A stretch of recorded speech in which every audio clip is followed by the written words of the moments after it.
Hello and welcome to Headliners. I'm Stephen Allen, and tonight my comedy panel will include Andrew Doyle and Leo Kearse. We'll go through the papers and do all the reviewing for you, but first, let's get the news.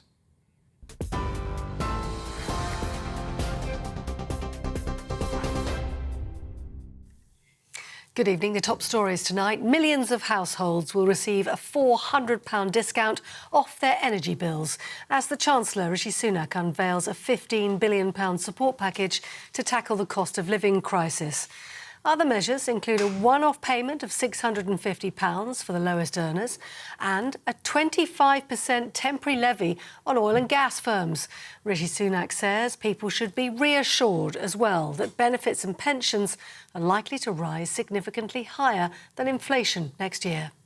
Focused on delivering for people, and that's what today was about.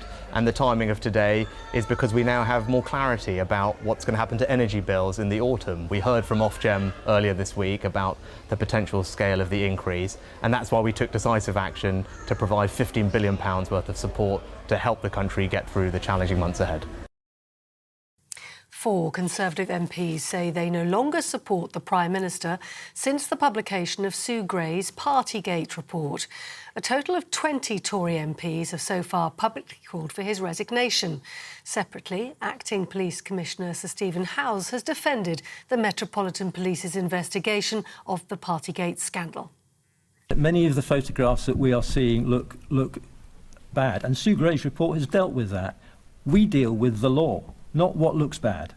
And just because there is alcohol present, can I just remind people that the COVID regulations are about breaching COVID regulations. They're not about whether there's drink there or not. New figures show the number of lone children seeking asylum in the UK is at its highest level since records began in 2006.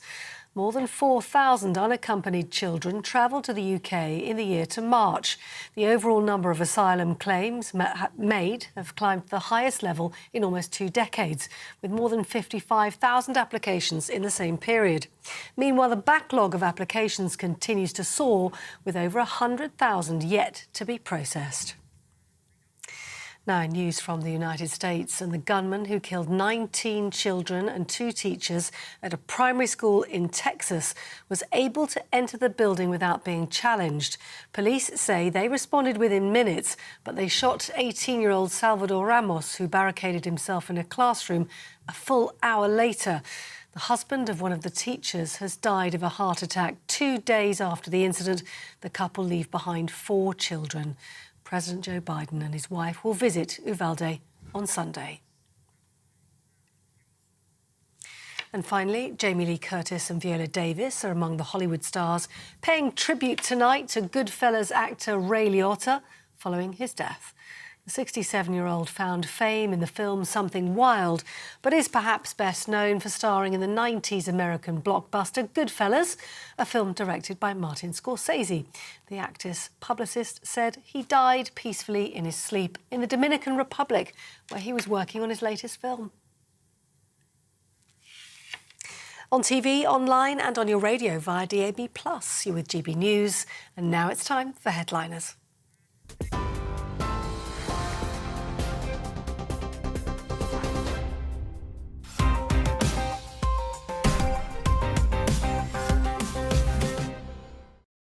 Hello and welcome to Headliners. I'm Stephen Allen. Joining me tonight are the Abbott and Costello of GB News. It's Leo Kearse and Andrew Doyle. Have you fallen out yet? No. That's to come, right? Yeah, I don't really understand which one's Abbott and which one's Costello, or who Abbott and Costello are. Right. As the taller, thinner one, you get the better deal. Right. And I know that seems harsh, It's but pretty harsh. I mean, he's got the glamorous jacket as well, so he's got everything in this conversation. yeah. Had good day so far before some guy started picking on your heights and weights? It was fine before that point, but I'm used to being bullied. I had it when I was a kid. Yeah. I have it now. Well, at least you didn't shoot up a school because of it. I certainly did not. I did some bad things at school, but nothing like that. Can I ask about the bad things you did? Probably not, but I better not find out. No, let's leave that one, because I will pay for that in purgatory. I don't need to do it here. Although sometimes feels like it. Little bit. Okay. Yeah. Well, we can move on and see what's on the front pages. Let's take a look at Friday's front pages. We start with the Daily Mail. They go with Rishi's £21 billion splurge, but in brackets, but when will Tories get back to just cutting tax? Front page of the Daily Telegraph. Tories are now the party of big spending, says Sunak, but also on the front page, fears for chippies as ministers prepare to ban Russian fish, which means you'll have to go in the chip shop and ask for a battered sausage, and no one enjoys saying that. And the Independent, Goodfellas star Ray Liotta dies at 67, plus their story, Sunak offers oil and gas firms tax cuts for drilling. The Guardian, Sunak unveils £15 billion package of support after windfall tax U-turn. The Financial Times, Sunak's $5 billion, different numbers all the time, $5 billion windfall tax U-turn sparks anger from energy groups, but you'd hope the Financial Times had done some of the maths there. The Mirror has the front page saying, about time Rishi, finally, he helps struggling families 5 months after Mirror and Labour demanded it, is their take. The Times says Tories split on tax and spending bonanza, plus they have a picture of the Queen that's not very up to date. You think they probably could have found a better one. Rishi's £1,200 boost for $8 million, and a picture of ABBA. We'll be talking about that reunion shortly. For The Sun, footy exclusive. Ace's wild night out with blonde days before he weds. Andy's stag doe, is I believe how you would be pronouncing that. The Metro goes with Rishi to rescue at last. And finally, to the Daily Star. Vladdy hell, Jez. World War 3. Putin pal says war is turning Brits into cannibals, which comes as a shock to all of us. And those are the headlines.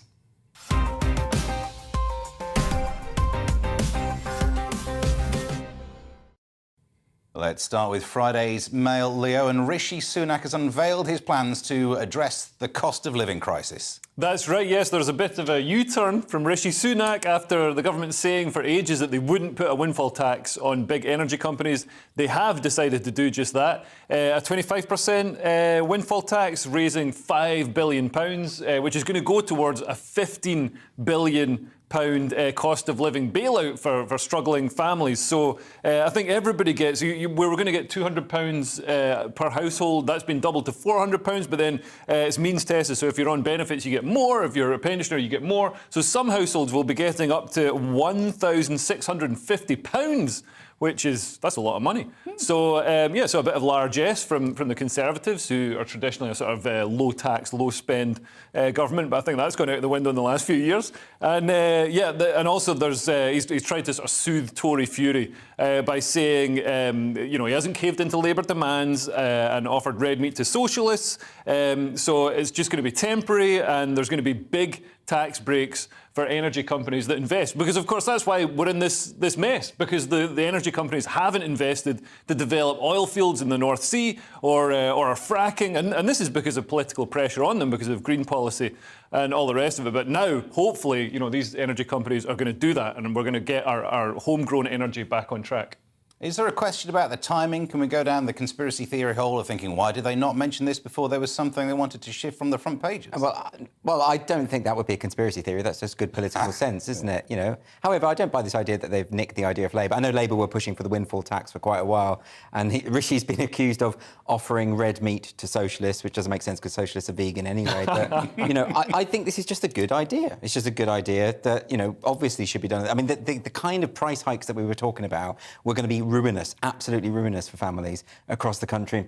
It was important that something was done, and I think this is the right way to go. It's not just that the £200 loan, it was going to be a loan, the £200, and now you don't have to pay it back. They're doubling it to £400, and not only that, you don't have to pay it back. So I think it's a good thing. On that thing about the fact that it's means tested, so it's only half means tested if some of it goes to everyone. If you're bothering to means test something, which is often the argument, means testing costs money, why means test but still give that £400 to millionaires? They're not even going to notice the difference. Yeah, but I think, if you give it to millionaires, at least they're going to probably spend it and it's going to go back into the economy.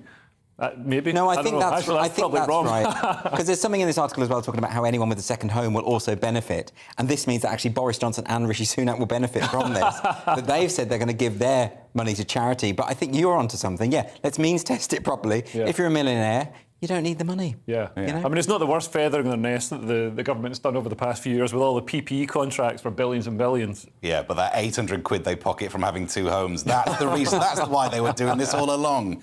Doubtful. Let's move on to Friday's Telegraph next, Andrew. Boris Johnson wants to move on from Partygate, but some of his MPs have another idea. Yeah, so 3 in a day. That sounds like a sexual conquest. I didn't mean that, but three Tories in one day have called for Boris Johnson to resign over Partygate. And this is Stephen Hammond has joined David Simmons and John Barron. These are all MPs who have written to the 1922 committee, which is Sir Graham Brady's backbench committee. And the idea is that if you get 54 letters, I believe that's the golden number, 54 letters, that will mean, potentially he'll have to resign. And he's had, 22? Yeah. 22 so far. There's quite a lot of people. But, we're at the point now where the public is sick and tired of Partygate, let's be honest. We know we had the Sue Gray report, which sort of re-energised people. But look at the way that the papers interpreted it. So the papers that were anti-Tory basically said this is damning, it's the end of his... he has to leave. And the papers that were pro-Tory were basically saying, oh, it's nothing, it's fine. I think it is just... We've got to the point where are we still arguing over champagne and cakes and everything else when we've got a war in Ukraine, monkeypox, all sorts of other things. Well, I'm just saying there are perhaps more important things at this point. Yeah, I'm just amazed that the left-wing media can still find people to drag out to cry on TV that they couldn't see their granddad or whatever it is. You know what I mean? Yeah. Do you think that... in general, that argument makes some sense, but yesterday was different because it wasn't really the people's who were bringing it up's fault. It was the day the report got dropped. Yes. It was a different day to talk about it, so it wasn't really their fault for mentioning it. No, and it is continuing because of Tory MPs today. So this is Tory MPs who are resigned. That's quite a big statement against your leader. They're basically saying we still have confidence in the party. We're still Tories. We don't support the leader. That's a massive thing. I would have thought if you don't support the leader, you would defect, maybe, or do something else, or resign. Yeah, but I think there is this idea that Boris has sort of run out of steam, and all the things that made him popular at the start, such as lying, having parties, and things like that, are now a hindrance to him. So, we perhaps need, serious people for serious times. It is weird, though, isn't it, that people do... His fans often do excuse his lying as being like just a bit of a sort of character trait. Yeah. It's quite endearing when he lies. But, and there's so much evidence of it. Peter Oborne wrote a book about this where he sort of rigorously catalogues the various lies with evidence sourced. No one's denying that Boris Johnson has a history of lies, but for some reason... Him being in office with that track record, they're like, yeah, but it's Boris. Yeah. I find that bizarre. It's like Trump. Trump lied a lot, but there was a sort of honesty to his lying. You knew that he was lying, so it felt like the truth. I'm going to try that. I'm going to preface a lie with, I am lying, but at least I'm honest about the lie. We'll see if that works. Good luck to my marriage. Considering all the trouble that Partygate has caused, you might think that parliamentary booze ban would sort this out, but according to Friday's Mail, that won't be happening, Leo. Yes, this is related to Partygate, of course, because, we've seen so many pictures of people holding glasses of wine, glasses of orange juice, possibly with some kind of mixer. It's, it's obviously a pit of depravity and decadence that makes Motley Crue look like a nunnery. But yeah, so Boris Johnson has dismissed calls for a Downing Street alcohol ban from within his own party. So it's his own MPs that are calling for this. He did this by invoking Winston Churchill's boozing during the Second World War, because Winston Churchill was, a notorious boozer and smoker, and probably, laudanum and DMT and all the rest of it. But I think it's different times. Churchill was under a huge amount of pressure, and he started the day by drinking champagne. But I think in the old days, wasn't it like smoking? Smoking was seen as a good thing to do. When you turned, 14 or whatever, you got given a lighter. I think even he was thought to drink to excess. A pint of champagne. Yeah, a pint of champagne for breakfast. That's before he hit the port and the brandy and everything. But it wasn't in a pint glass, was it? Because that would have been hardcore. Yeah, it was downed in one and then he put the glass in his head. That'd be fantastic. But yeah, Winston Churchill, he lived to 90, even though he looked like he was made out of sausages. And I guess you've got to be a little bit drunk to convince the British people to continue with the war after Dunkirk. And, he did that, and he managed to rally the English and the British people and defeat Hitler. Yeah. I'm a bit suspicious of this suggestion by Johnson that he won the war because of the alcohol. Yeah. I think that's unlikely. I would say in spite of. Yeah. It's probably a more likely thing. Champagne for the start of the day must boost your confidence. It's the most important drink of the day, and you get it done, and all of a sudden, I can take on anything. That's true, and he did have Paul Roger. Is it Paul Roger? That's the one, yeah. Yeah, which is a particularly nice champagne, I have to say. So fair enough, he had good taste. Could that be the actual argument of why they shouldn't be drinking in number 10? Maybe they shouldn't be having as much fun we're all having miserable times. Maybe they shouldn't enjoy their job either. I mean, it could be a bit of that, but also, you know, the truth is, when you're in a very high stressful job, alcohol does creep in, and actually, it's, and you know, I was a school teacher. They drink a lot. Teachers drink an awful lot because it's a high-pressure job, and actually, it's kind of necessary. Most of the best teachers are functioning alcoholics, you know, and I mean that. And I think the idea that we have a complete purge of alcohol in Westminster is completely unrealistic. They'd all get the DTs. That'd be the problem. They'd be shaking too hard to do any work. Exactly. Yeah. And the day that you drink champagne for breakfast is Christmas Day, and it's always great. It's a great day. So get a lot done. Yeah, maybe every day could be like Christmas. Yeah. Oh, Friday's Independence next, Andrew, and news of MP Claudia Webb's appeal. So you might know Claudia Webb because often she posts really unhinged things on Twitter, but she's this MP who, she's actually lost this appeal now. She was convicted for harassing a woman who was having an affair with her boyfriend, and this included, quite astonishingly, threatening her with acid. I mean, this is full-on gangster stuff. And she'd also threatened to send naked pictures of this other woman to other people or whoever that might be. But look, you know, when it comes to MPs' private lives and their sex lives, I don't care. If people are having affairs, you know, if they're doing all sorts of that sort of stuff, fetish stuff, I don't care, and it really bothers me when the tabloids splash it all over the place because it's not my business. It doesn't affect me. Criminal activity, it does. I don't think you can be a representative, an elected representative, if you're a criminal. I think this is sort of baseline stuff. If you're threatening to throw acid at people, I mean, it's absolutely astonishing. So she's getting her just desserts. So do you think you can be an MP and have a criminal fine? That's a very good question. Yes, I think you can. Yeah. Fine line. Well, it'd be like a library fine, wouldn't it? No, I suppose the rule is, isn't it, a year? If you get a prison term of a year, then that's when you are forced to step down. Yes, I mean, you could throw it back, though, couldn't you? Because the kind of fine that you're alluding to there, and you compare that to, I'm going to throw acid at you. I mean, you can see that it kind of pales in significance, doesn't it? I think this is so serious. You just kind of think... Unless she was very drunk at the time. And then it was OK. Is that what it is? Pint of champagne for breakfast. Who knows where you're going to go? What's your take on this, Leo? Well, I mean, obviously it's terrible. Obviously it's terrible. And it was at a time when acid attacks were happening quite a lot, which, you know, adds sort of credence and weight to the threat. But it was against a woman who was having an affair with her boyfriend. So what? Well, I've seen Jeremy Kyle. Tempers getting flamed. Yeah, but would you want those people on Jeremy Kyle to be your MP? Really? maybe Jeremy Kyle. I don't know. He'd sort some things out with this country, wouldn't he? He could, yeah. I mean, He'd crack the whip. He could sort out incestuous working-class families. That's about it. But he wouldn't be able to work out much else. You're speaking to my people. Don't have a go at incestuous working-class people from Mansfield. Right, Brexit. Remember that? It's back in the headlines thanks to Friday's Times. And what's happening, Leo?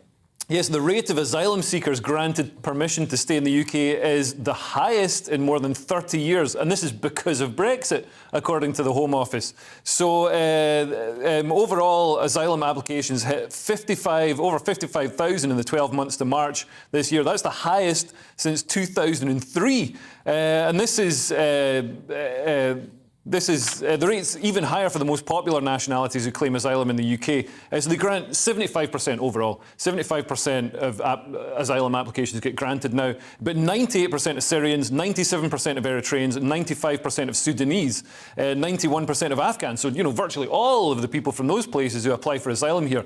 And obviously Brexit, I mean, this is strange because Brexit was, I don't think it's controversial to say that it was propelled partly, the vote was propelled by the migrant crisis in like 2014 to 2015, which was manufactured by Putin going into Syria and sending waves of Syrian refugees, you know, away from the war and devastation happening there, you know, assimilating people from, you know, slightly different or vastly different cultural backgrounds, you know, created some friction in the UK. And now Putin again is fomenting another migration crisis by blockading Ukrainian grain and not sending, you know, Russian grain to Africa, to the Middle East, where they're, you know, deeply dependent on it for their calories. So we're gonna see a huge amount of instability and unrest in the Middle East and in Africa, and also a new wave of migrants coming to the UK. And what's interesting is under Brexit, you'd assume that, you know, leaving, you know, Brexit would mean, you know, would become more of a fortress and fewer people get in. Actually, under Brexit, there was the Dublin Treaty, which meant that people coming through other European countries had to claim asylum there instead of it claiming asylum in the UK. And obviously, you know, there's very few people who come directly from Somalia to Kent. So, you know, without Brexit, we're letting a lot more asylum seekers in. I mean, I'm sceptical about that it's because of Brexit. That seems to be the way that it's spun. But surely it must have a lot to do with the escalating numbers of asylum seekers. I mean, surely that's part of it. And I mean, I would have thought, I mean, look, you know, Brexit wasn't solely propelled by concerns over immigration. Concerns over immigration were very important. The main reason why people voted for Brexit is a concern over sovereignty and the fact that laws that govern this country should be made in this country. And I think a lot of people in this country are actually very supportive of the very notion of asylum seeking, because we have a very, very noble tradition of helping people out. You know, if people are in war-torn situations, we do welcome them here, and I think that's something we should be proud of, and I think that's something we should continue to do. So I'm just sceptical that it's been spun in this way, that this is because of Brexit. I just don't know if that's true, because surely even with this Dublin Treaty, there must be a way, given the return of sovereignty, that we would be able to arrange our own laws in such a way that we can have sensible immigration controls and turn away people if they are not asylum seekers and perhaps economic migrants. But I think it's an open secret now that asylum is a way for economic migrants to get into the country. And so people come here from Muslim countries and they convert to Christianity and then say, I'm a Christian. If I go back, I'll be persecuted. So there's loopholes and all the lawyers know how to get round it. But some of those people will be being persecuted. Oh, yeah, absolutely. And this is the trouble when you have wars in places with, deeply, deeply different cultural values, where perhaps the organised grooming and rape of children could be acceptable, or terror, things like that are But then more acceptable. how do you, I mean, what you're talking about there then is that we need a system to be able to better determine which are authentic asylum applications and which are maybe economic migrants. Although I even have sympathy with economic migrants. I mean, why wouldn't you want to improve your life? Absolutely. Isn't that already in the system? Isn't that why it's not 100%, it's 75% that are granted? Well, there are systems... Or it's 98% from Syria, or 97% from Eritrea. On the data, you can definitely get it to 100% if you only looked at people who were approved. Syria is quite... these are the most popular nationalities who claim asylum here. So this isn't looking at, tiny little pockets. This is the largest demographics. But the fact it's not 100% means we have a system that says no to some people. To 2% of them. I mean, category. That's... Well, I still come back to this point that, if someone is fleeing from war, if someone is going to be persecuted in their home country and we can help them, we should. I think we should put this country first, and we can look and see what, the assimilation of, people who are vastly culturally different, what the impacts of that have been. With not just grooming gangs. I feel like every time I'm on GBNews, I talk about grooming gangs. It's not deliberate, but that's not a fair reflection of migrants. Full stop, is it? No, it's not. But I mean, they're not coming from Wales.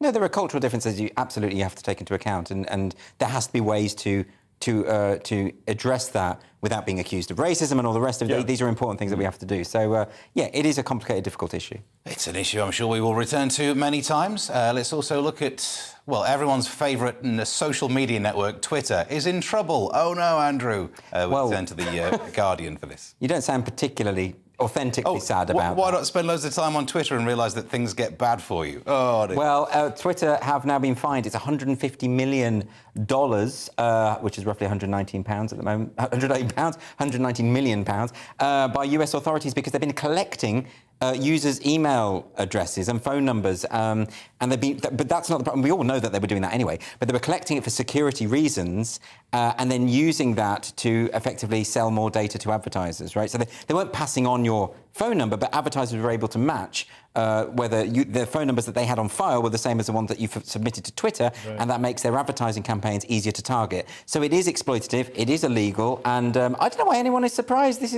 is Twitter, isn't it? This is what they do. They're monitoring you all the time. They're looking at everything you do. These stories, people always say, oh, I was talking the other day about how I wanted to buy some leopard print boots, and all of a sudden an advert for leopard print boots pops up on my smartphone, and we think they're listening in. They're not actually listening in. What that is Twitter and the rest of them have such an incredibly detailed profile of you that they know that around this time of year you're going to want leopard print boots. That's terrifying to me. That's really scary. So that this is not surprising to me at all. This is why for most of my accounts I use fake email addresses. Yes. How else am I meant to send all the hate? But anyway, have you... Is that where it's coming from? That's where, yeah. I've got to do something with my spare time. But Are you surprised by the fact that there's a use of data that might be questionable? No, but I've noticed there's been quite a few cases like this. There was some sort of tech company that was fined just that it was harvesting facial data and selling it on to the Met Police and other places. And I'm wondering if it's because legislation gives the authorities power to grab such huge chunks of money. So this is $150 million. This is, typical of the sort of money that we're seeing seized from tech companies. So it's almost like a windfall tax. Yeah. Tech. Well, coming up after the break, e-scooters, transgender Barbies and a man living his life as a dog. We'll see you then.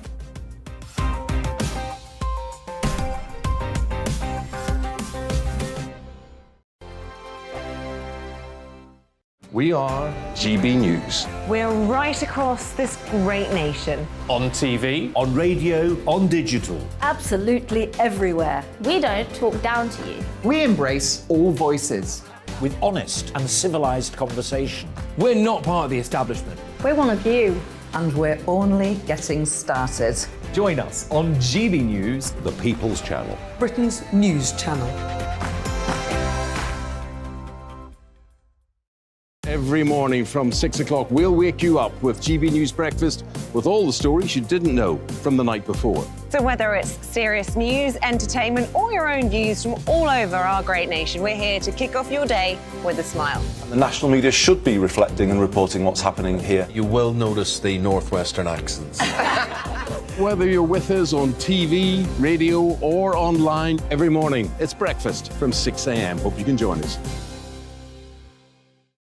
Join us for Ministry of Offence, the comedy panel show that's just like the news, in that the left fights the right and it doesn't really seem to matter who wins. We cover the big stories. It was in fact a troop of baboons and not angry vegans. I like that. And the really important stories. Fat naked cow gets stuck in swimming pool. It's a headline in a lot of local newspapers. Yeah. We're on the same team, Nick. Yeah, but I'm just helping you. Join us for Ministry of Offence, Saturday nights, 8 o'clock on GB News. I'm Dan Wootton. Join me Monday to Thursday from 9 to 11 for the feistiest and most fun news debate on TV, where free speech reigns. I'll bring you a sharp take on the day's biggest stories, bombshell newsmaker interviews, and A-list guests. And I guarantee you, no spin, no bias, no censorship, and no reason to go to bed. That's Dan Wootton tonight, Monday to Thursdays from 9 on GB News. Join us for Ministry of Offence, the comedy panel show that's just like the news, in that the left fights the right and it doesn't really seem to matter who wins. We cover the big stories. It was in fact a troop of baboons and not angry vegans. I like that. And the really important stories. Fat naked cow gets stuck in swimming pool. It's a headline in a lot of local newspapers. Yeah. We're on the same team, Nick. Yeah, but I'm just helping you. Join us for Ministry of Offence, Saturday nights, 8 o'clock on GB News.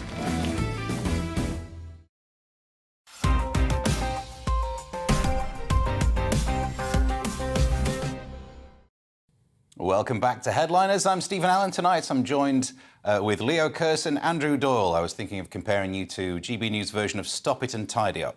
Oh. Do you remember those? What, Stop It and Tidy? Which one was the fat one and which one was the short one? It's exactly what I went for. Good point, Robert. So we start now with Friday's Telegraph, with the tech giant Google under threat, Leo. Yeah, more tech trouble. Google is facing its third investigation by the Competition and Markets Authority in 16 months over allegations it abuses its dominance to distort Britain's advertising market. So we see this happening in tech quite a lot. If you've got a platform, like Microsoft did it with their Windows platform, they said, oh, use this browser, use our terrible browser instead of using Chrome, which ironically is made by Google, and that's market fixing, market monopolisation, and this is a big business. British businesses spent £1.8 billion on internet advertising in 2019. I've got to say though, I've had a run-in with Google Ads, and so some of that money they take is taken nefariously. I tried to run when I was running for election. I tried to run a 2-day ad just before the election date, saying this video. I boosted it on YouTube saying, vote for me. I'm Leo who cares? I'm running. Vote for me tomorrow on May the 7th or whatever it was. And Google said, oh, we can't run this. They sent me an email saying, we can't run this because it's political or whatever. So I was like, fine. Then in August, I was at the Fringe, and all of a sudden I noticed this money had gone out of my account. And so I logged in to see what was happening. Google had started running this ad and shown it to like 2 million people.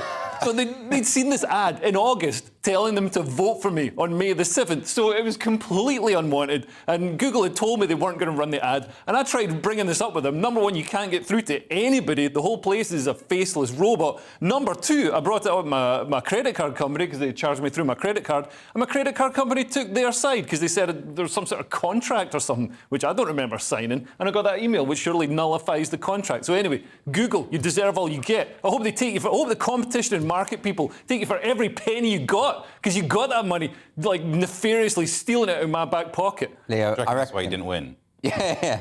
Well, maybe if I'd done some proper campaigning instead of just leaving it to 2 days before and trying to run a Google ad that I couldn't run and then running it in August after the election, then maybe, yeah, I would have got more votes. It's good to have an excuse. Yeah. Yeah.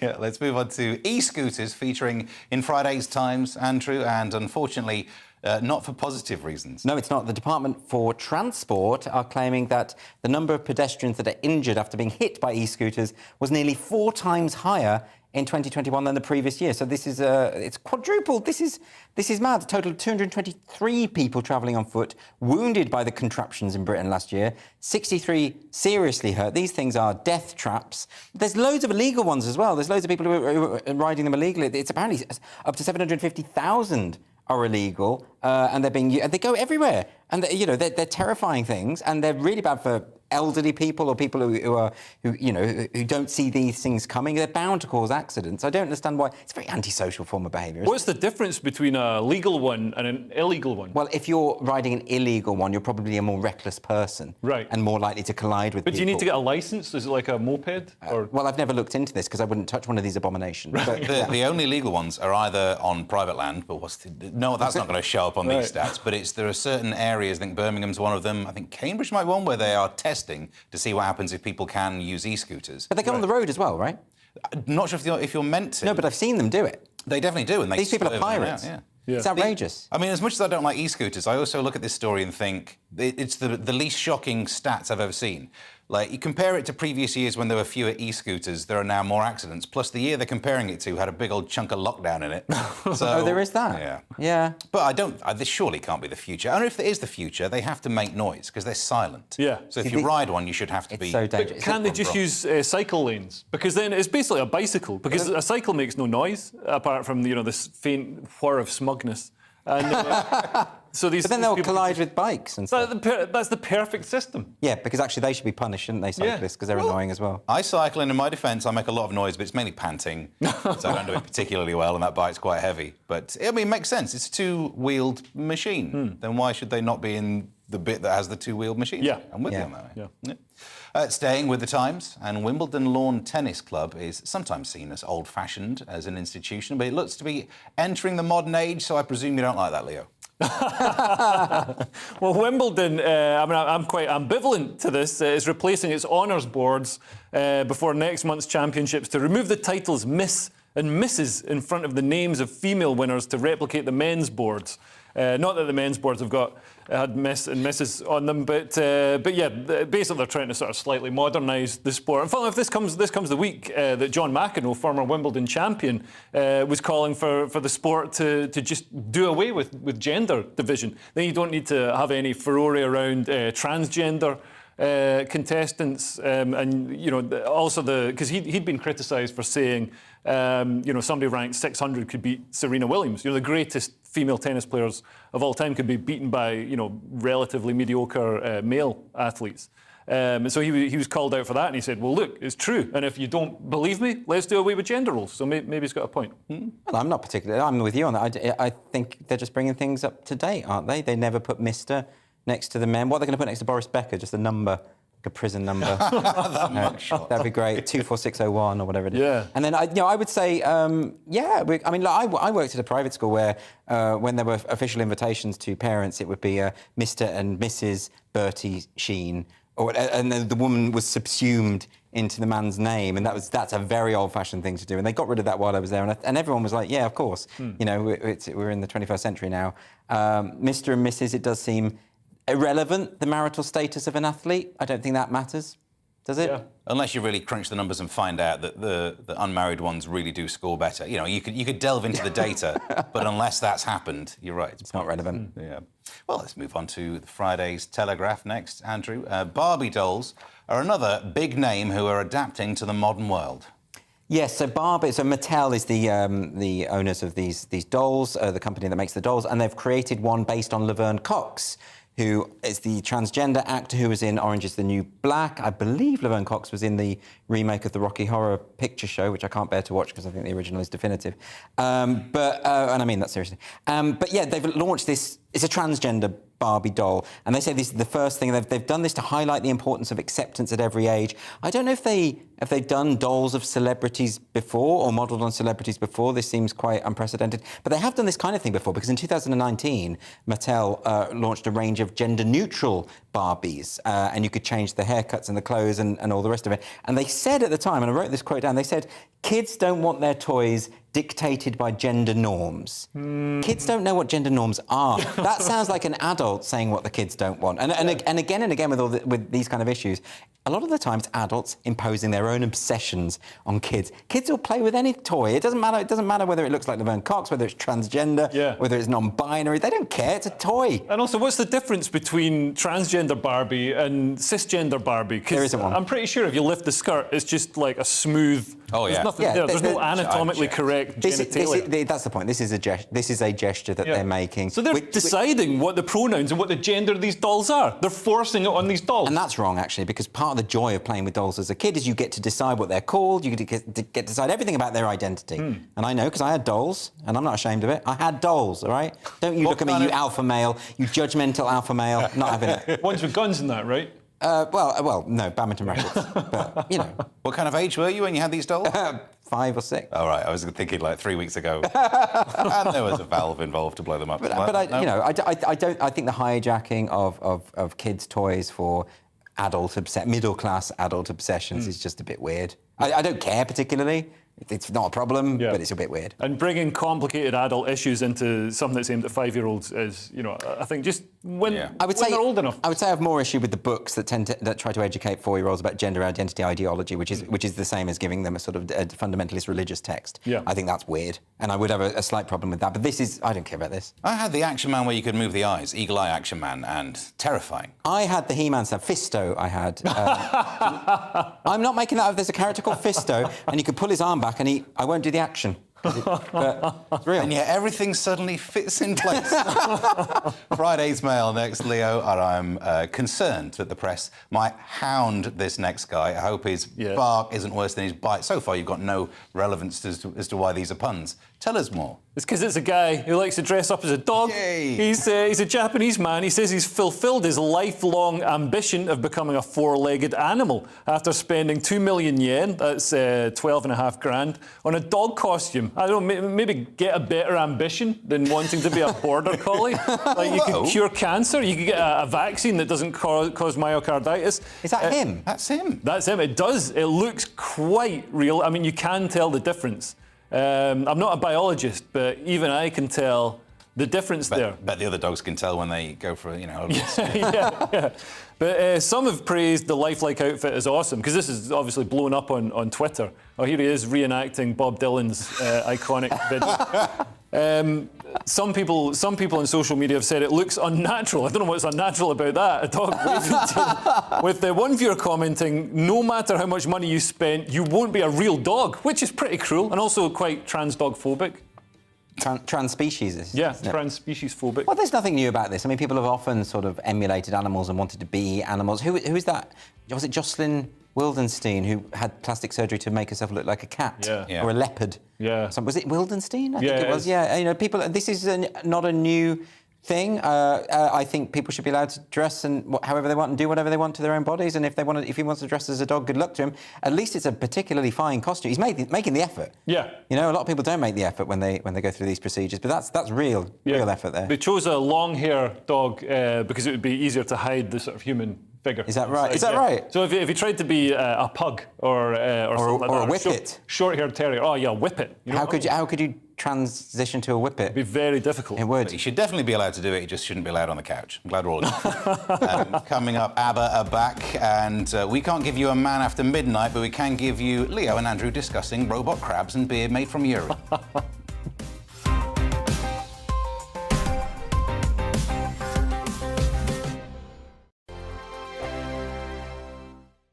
We are GB News. We're right across this great nation. On TV, On radio, on digital. Absolutely everywhere. We don't talk down to you. we embrace all voices. With honest and civilised conversation. We're not part of the establishment. We're one of you. And we're only getting started. Join us on GB News, The People's Channel. Britain's news channel.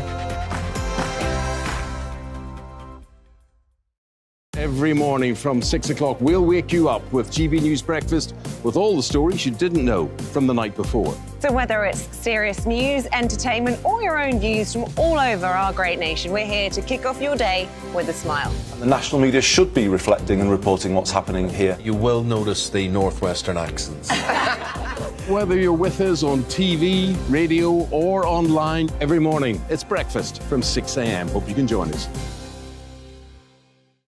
Join us for Ministry of Offence, the comedy panel show that's just like the news, in that the left fights the right and it doesn't really seem to matter who wins. We cover the big stories. It was in fact a troop of baboons and not angry vegans. I like that. And the really important stories. Fat naked cow gets stuck in swimming pool. It's a headline in a lot of local newspapers. Yeah. We're on the same team, Nick. Yeah, but I'm just helping you. Join us for Ministry of Offence, Saturday nights, 8 o'clock on GB News. I'm Dan Wootton. Join me Monday to Thursday from 9 to 11 for the feistiest and most fun news debate on TV, where free speech reigns. I'll bring you a sharp take on the day's biggest stories, bombshell newsmaker interviews, and A-list guests. And I guarantee you, no spin, no bias, no censorship, and no reason to go to bed. That's Dan Wootton tonight, Monday to Thursdays from 9 on GB News.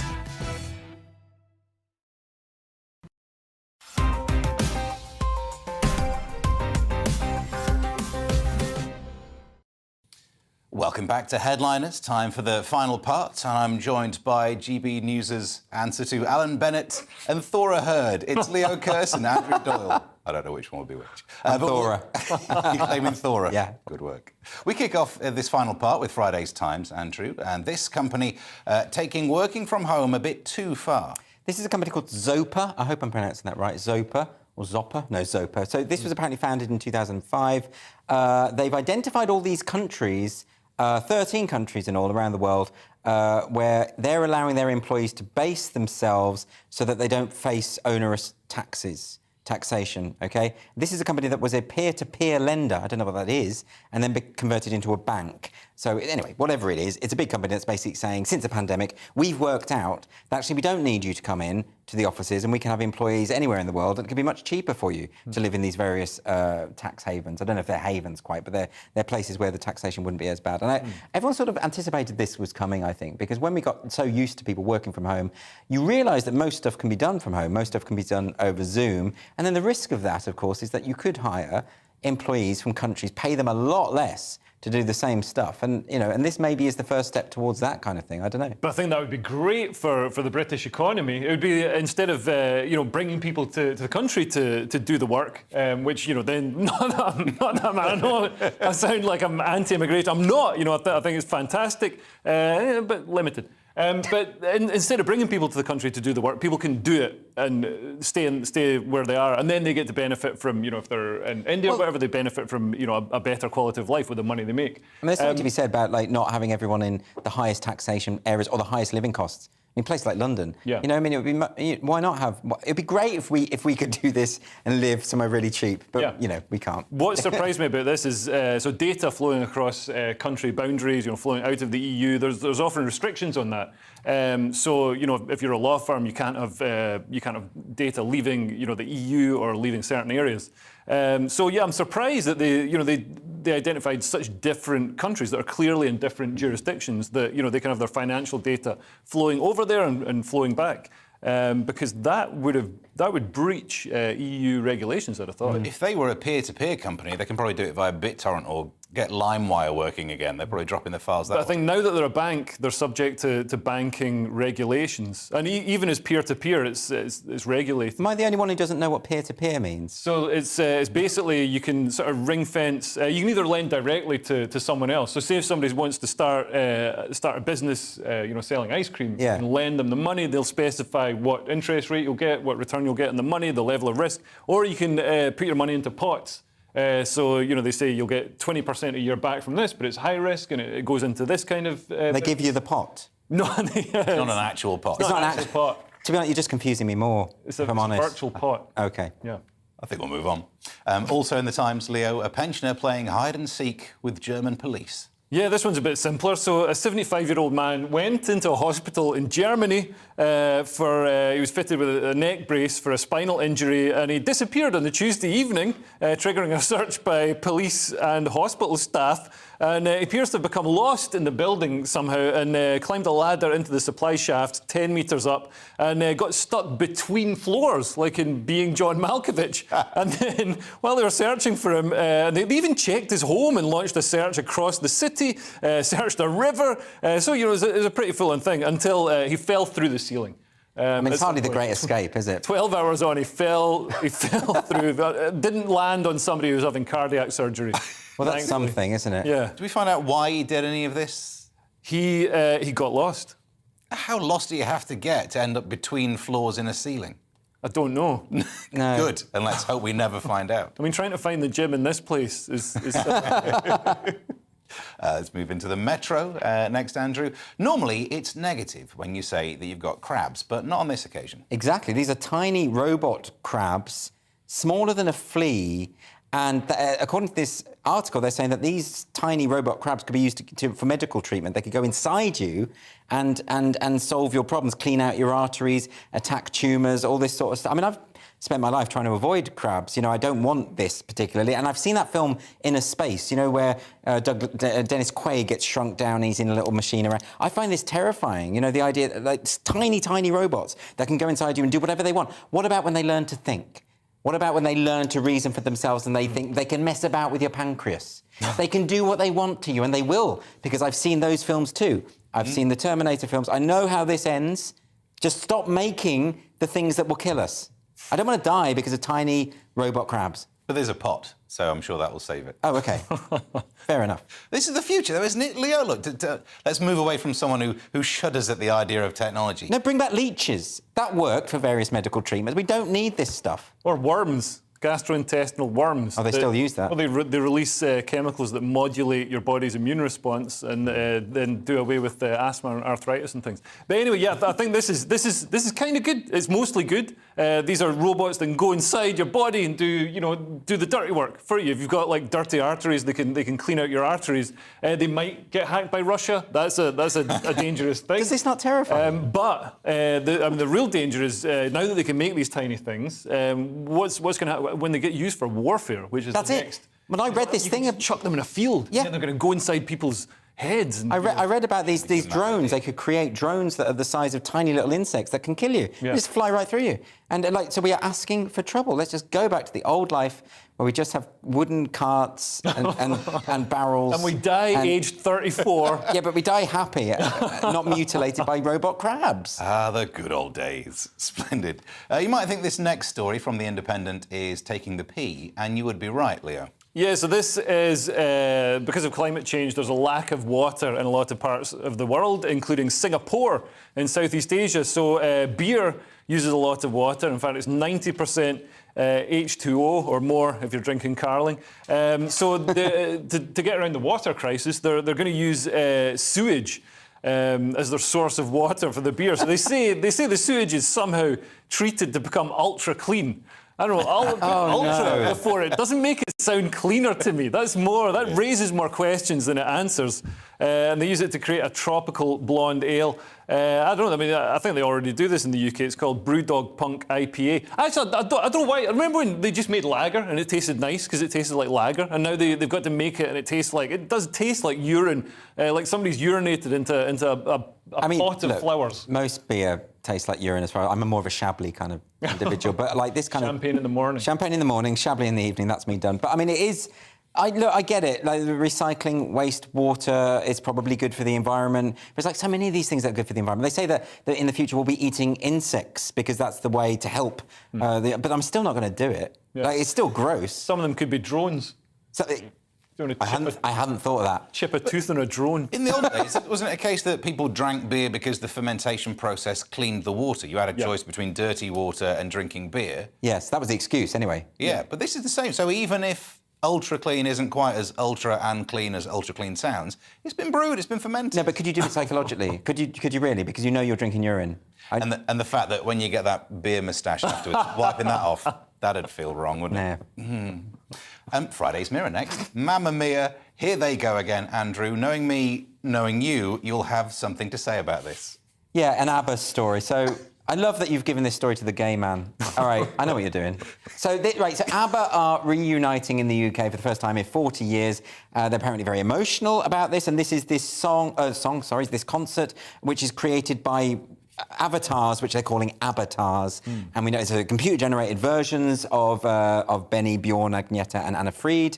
But they won't be performing them themselves, but they are there for the launch, and there they are in all their majesty for the launch. And yeah, I mean, they're very excited. They're very emotional.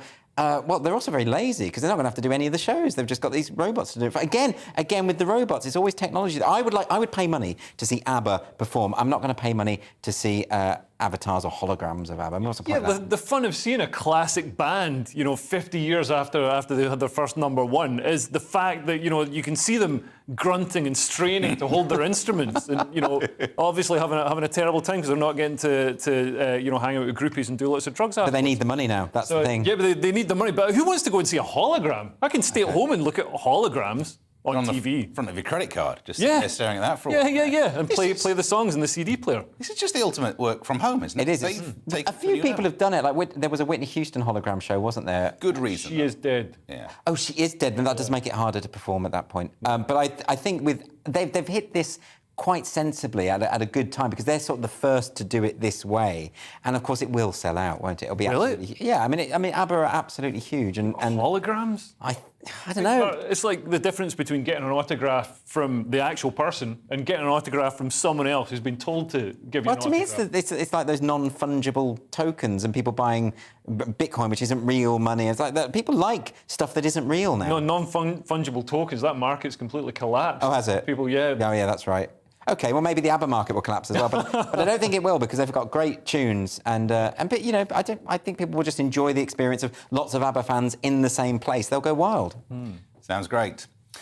Friday's Mail next, and you might think that giving away a £5 million artefact for nothing might cost you your job, but you could be wrong in this instance, Leo. Well, in this case, it sounds like he was sacked. So a bungling, stately home caretaker. They call him bungling, but wait till I explain what happened. So he was a caretaker for the stately home, and he accidentally gave away a historical Tudor artefact worth £5 million. It's this like mantelpiece thing that goes over the fireplace.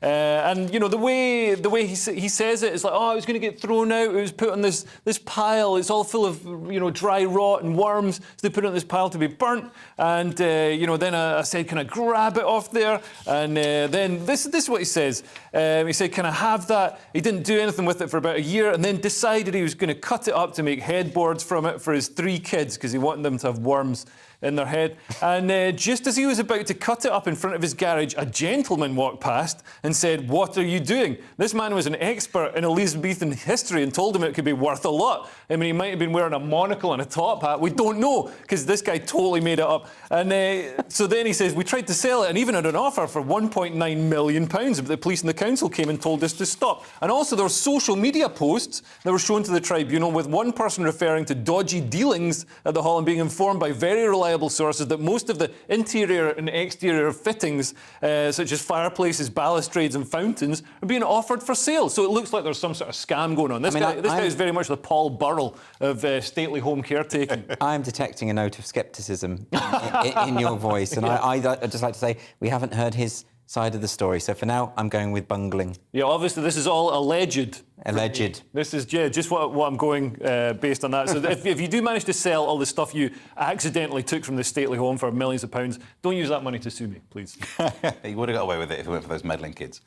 Back to the Metro and an unfortunate case of life imitating art, Andrew. Oh, yeah, so this is incredible. So this is the author, Nancy Crampton Brophy. I'm not familiar with Nancy's work. Wrote a book called How to Murder Your Husband. She's just been found guilty of murdering her husband. So, you know, she wrote the crime down in advance and then performed it. I mean, this is really interesting. But, you know, we do have novelists. I mean, artists generally, they do draw on their own thoughts, their own dreams, their own ambitions. I mean, does this mean that Stephen King is going to dress up as a clown and go on a murderous rampage? I think we need to watch him, you know, because I think this is a sign. But, you know, it's fascinating, though, isn't it, that it's not just life imitating art. I think it was in her head. This is what she was drawing on a fantasy, and then she ended... Well, I don't know, but then she ended up doing it. You know, I think it's very interesting. Yeah, and a lot of criminals, they don't hide their crimes. They put them out front, like the New York Times Square murderer or Louis C.K., for example. You know, a lot of his comedy is about weird sort of sexual acts. Well, it's almost like the perfect crime because, you know, someone accuses you of murdering your husband. You say, I wrote a book called How to Murder Your Husband. Yeah. Would I have done that if I was going to do it? And it's a great defence, although she didn't get away with it. Didn't work in this case. She should have written a book called How to Get Away with a Murder, and she might have got away with a murder. Yeah. But maybe someone else has. OJ wrote a similar sort of book, but after he'd not committed the murder that he didn't commit. Probably our final story tonight, then back to the Mail, Leo. And this next guy has had his chips. Turns out he didn't like them.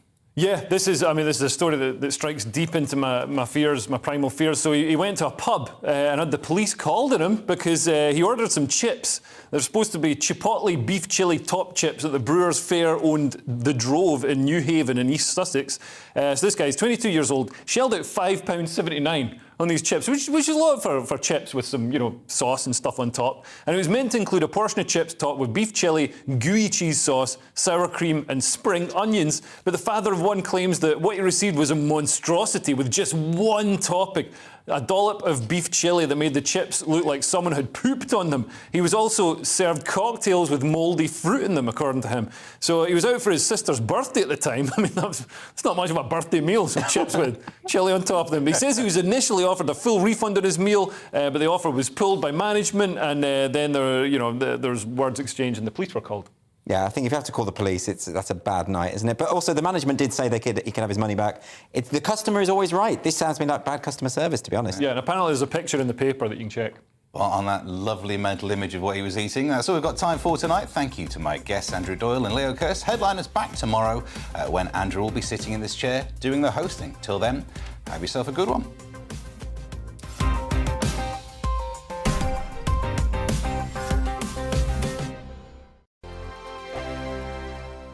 I'm Dan Wootton. Join me Monday to Thursday from 9 to 11 for the feistiest and most fun news debate on TV, where free speech reigns.